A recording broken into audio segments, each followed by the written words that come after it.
Miss হবে না আপনার পছন্দের টিভি শো। দেখুন জি5 অ্যাপে একদম ফ্রি। ও বাবা, এটা কি পরেছিস? লাল পাড় গরদের শাড়ি কোত্থেকে পেলি? না, ও তো এতে দেয়নি, তত দেয়নি, তাহলে পেলি কোত্থেকে? একবারে পাট ভাঙা নতুন শাড়ি কবে কেনা হলো? শুভা, কেন এত কথা বলছো? পুজোটা শুরু করতে হবে। নেমে এসো ওখান থেকে। ক্যাপ্টেন এসো, পুজোর এখানে এসো। এসো, আসো না মা।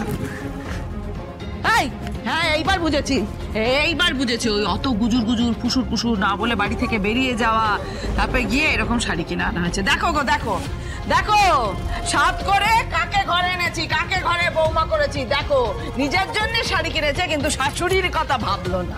আচ্ছা শুভা, ও যে এত টাকা পয়সা ইনকাম করছে, নিজের গুলো তো কিছু রাখতে হবে, তাই না? সব কি তোমায় দিয়ে দেবে? হ্যাঁ, এই যে পুজোর জন্য এত টাকা খরচা করলো, তারপরও ও একটা নিজে শখ করে শাড়ি কিনেছে। তাছাড়া তুমি এত রেখে যাচ্ছ কেন বলো তো? আপনি কাজ শুরু করুন তো। কি বললে? শখ করে শাড়ি কিনেছে? শখ করে কিনেছে। এরপর যখন পাওনাদাররা আসবে তখন কোথায় থাকে শখ আমি দেখবো। মা একটু শান্ত হন, আপনি চিন্তা করবেন না, পাওনাদারদের নিয়ে কোনো সমস্যা হবে না। আসলে আজ একটা পুজোর দিন, আমি না তাই একটা নতুন শাড়ি নিজে মুখে বলছে। শুনলে তোমরা সবাই শুনলে? নতুন শাড়ি কিনেছে ও। দেখো কিরম মেয়ে, দেখো নিজের বেলায় আটি শুটি আর শাশুড়ির বেলায় দচকা পাটি, তাই না? কি হয়েছে? কি দয়া করে মাথাটাকে ঠান্ডা করে এতটা অশান্তি করো না পুজোর দিনে। ঠাকুর তাহলে পুজো গ্রহণ করবে না। মা আজকে দিনটা থামো না, এত চেঁচামেচি করো না। মা, তোমার কথা তো অপর অব্দি শোনা যাচ্ছে। সবার সামনে আর স্ত্রীকে কত অপমান করবে তুমি?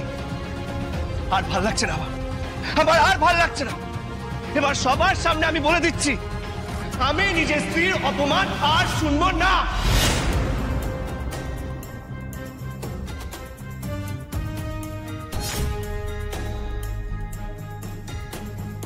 বলি তুই সহ্য করবি না? হ্যাঁ, আমাকে সহ্য হচ্ছে না তোর?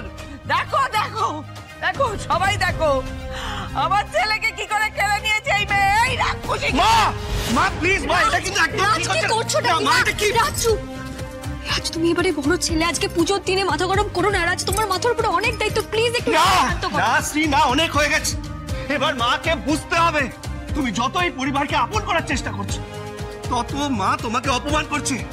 এবার মা তুমি শোনো, তোমার বড় ছেলে রাজ, আমি এই শাড়িটা কিনেছি, আমি টাকা নষ্ট করেছি, বুঝেছো?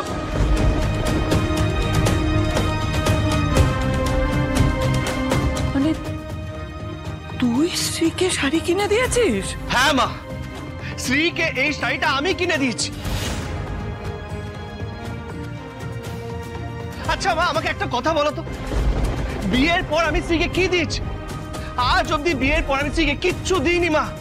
কিন্তু শ্রী নিজের সব দায়িত্ব পালন করেছে, দায়িত্বর বাইরে গিয়ে সব কাজ করেছে। আর আমি শুধু হাত পেতে নিয়ে গেছি। শুধু আমি কেন, এই পরিবারের সবাই হাত পেতে নিয়েছে মা, সেটা ভুললে চলবে না।